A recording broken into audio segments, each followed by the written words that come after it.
Because I need your help, San Francisco.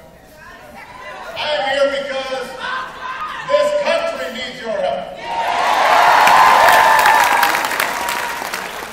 A lot of you worked very, very hard. Worked your hearts out in 2008. And it wasn't because you thought electing Barack Hussein Obama was a sure thing. That wasn't guaranteed. You didn't need a poll to tell you that might be difficult. The campaign was not about me. It was about you. And the vision that we share for America.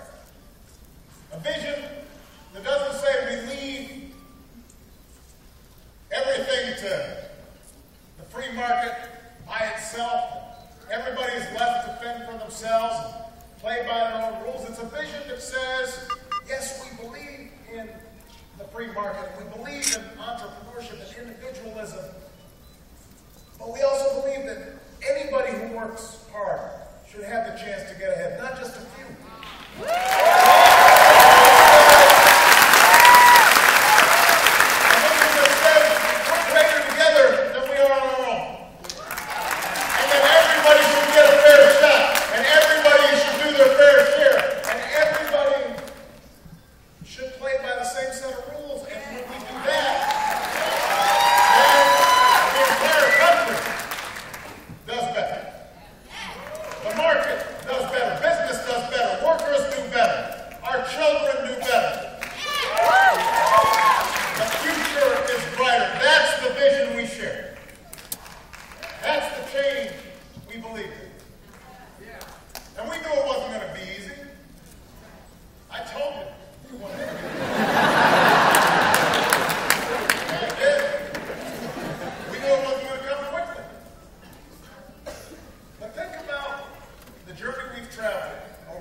Change is the healthcare reform bill that we passed that was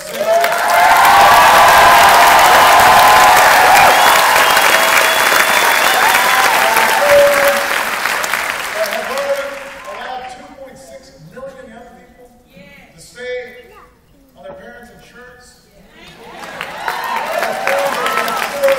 the United States of America, nobody is going to go broke just because they get sick.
isn't around anymore.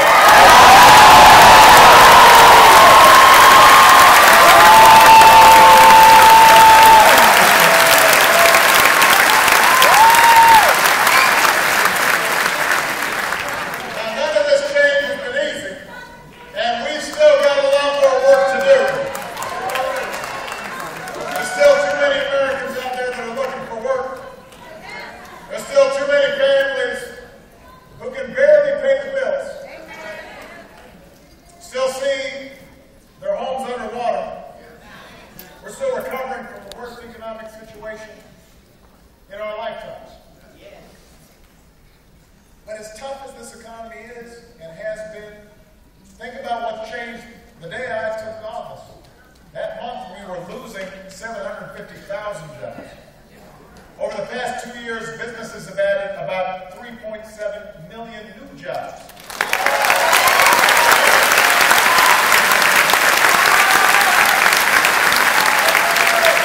Our manufacturers are creating jobs for the first time since the 1990s. Our economy is getting stronger. The recovery is accelerating. America is coming back. And the last thing we can afford to do is go back to the same policies that got us back.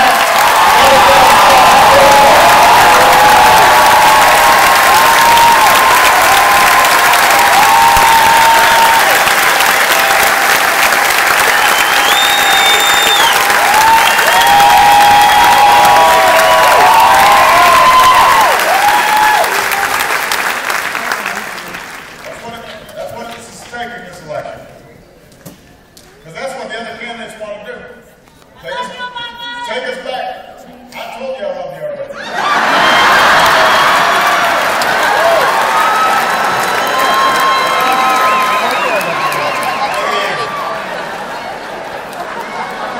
Now, these other folks, they make no secret about where they want to go. They want to go back to the days when Wall Street played by its own rules. This is what San Francisco's always about.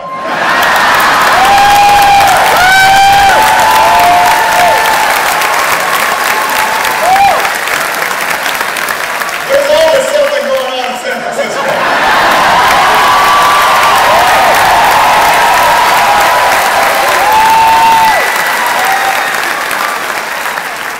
Folks are not shy about sharing their ideas.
that's based on outsourcing and bad debt or phony financial profits. Or we can fight for an economy that is built to last.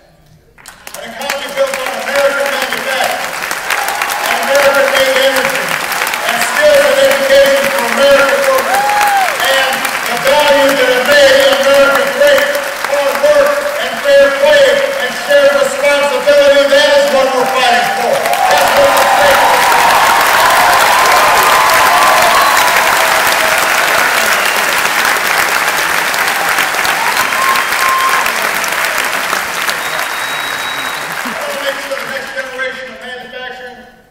Taking root just in Asia or Europe, or taking root in factories in Detroit and Pittsburgh and Cleveland, California. I don't want this nation to be known just for buying and consuming stuff. I want to be known for building and selling products all over the world. I want to stop the world of businesses that are shipping jobs overseas. I want the world companies that are investing here in the United States and creating jobs all throughout this country. I want to make our schools the envy of the world. Yeah. And that starts with the men and women who are in front of the classroom. You know, a good teacher. We got some teachers here.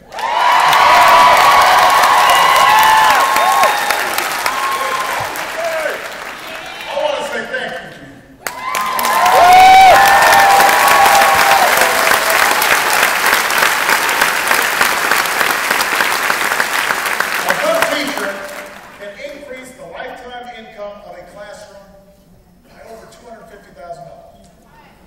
A great teacher can offer a path of escape for a child who's born into really tough circumstances. I don't want to hear folks in Washington bashing teachers, but I also don't want them just defending the status quo because too many kids aren't making it. So I want us to pull together and give schools the resources they need to keep the teachers on the job and reward the best ones. And in return, let's grant schools the flexibility to teach with creativity and with passion, and not just teach for the class. I also understand the teachers who are doing the job, you know what? That's right. You got to improve, or we're going to find somebody else. And when kids do graduate, you heard from Patty, at Tulsa College just keep on going up and up and up. A time when more Americans owe more in tuition debt than credit card debt. This Congress has to take some immediate steps. We've got to stop interest rates on student loans from doubling in July. This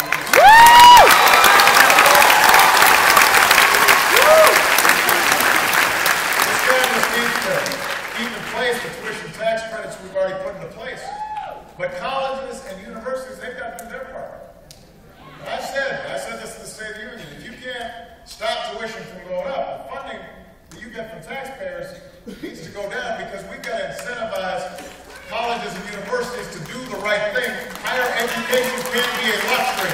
It is an economic imperative that every family in America can be able to afford.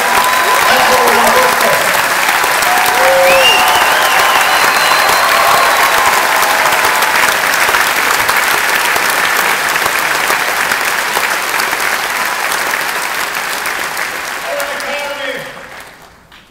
Supports our scientists and our researchers. It's trying to make sure the next breakthrough in clean energy happens right here in the United States of America. We have subsidized oil companies long enough. It's time to end nearly 100 years of taxpayer subsidy for the oil industry and individual companies and double down on clean energy and individual promise, solar and wind and biofuels. Electric vehicles, we can make progress and create jobs and get ahead of the curve, not be behind it.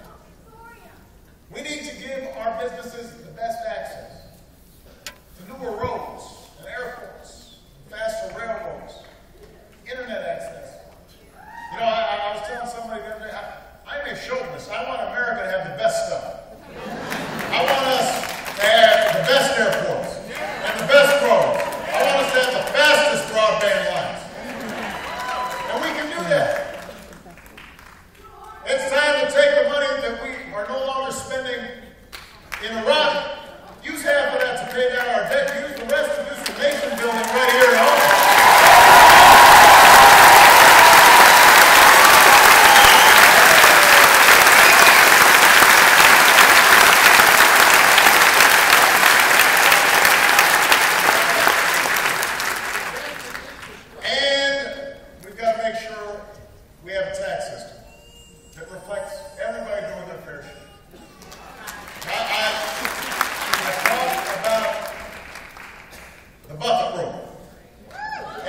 $250,000 a year, your taxes shouldn't go up.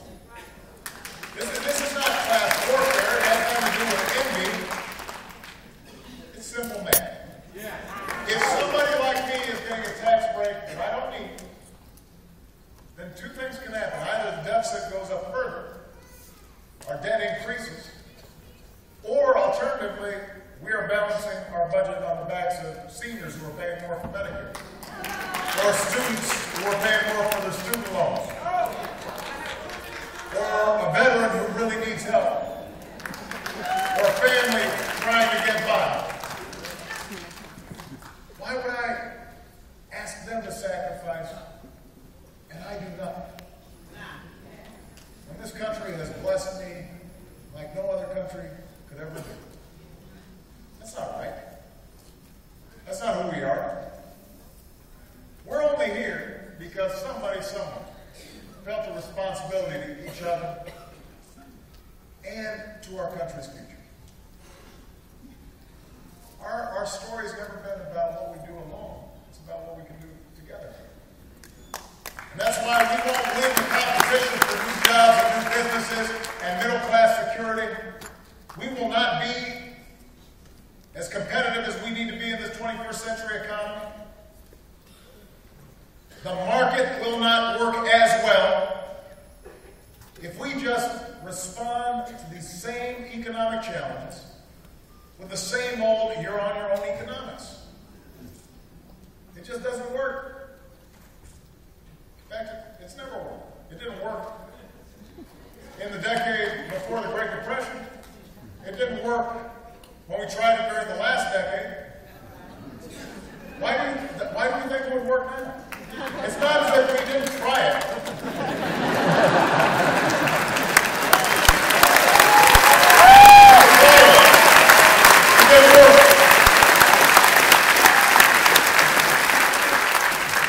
Middle-class families lost more and more ground. Those folks trying to get in the middle class saw those ladders to success erode. We saw it. That's part of what our campaign in 2008 was about. That's what we're trying to reverse. And we've begun to make progress. We've got a lot more to do. We've got to build an economy that lasts because we've all got a stake in each other's success.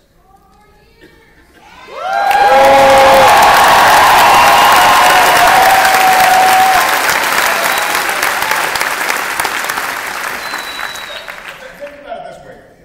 If we attract an outstanding teacher to the teaching profession by giving her the pay she deserves and the support that she needs, and that teacher goes on and educates the next Steve Jobs,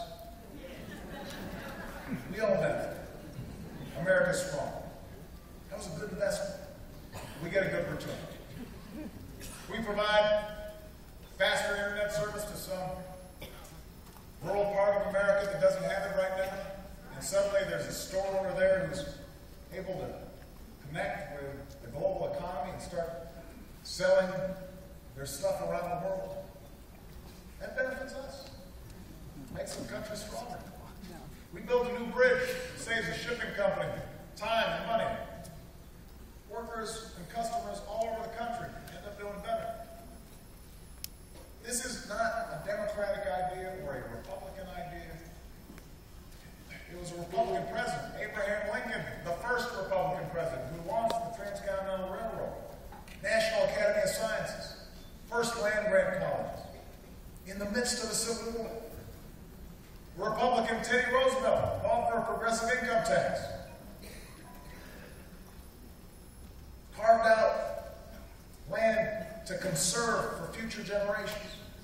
It was a Republican, Dwight Eisenhower, who built the interstate highway system.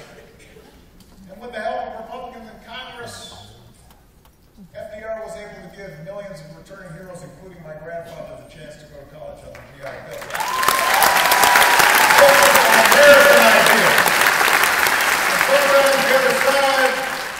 To have lost its way, doesn't seem to remember. These are American ideas. that sense of common purpose. And that spirit of common purpose still exists today. You know, in Washington, sometimes the political rhetoric, it's all about us and them.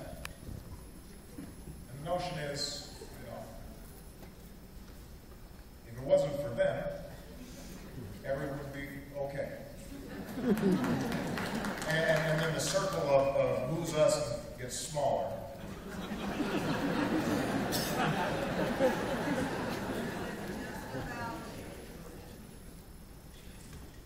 But you know, that's Washington.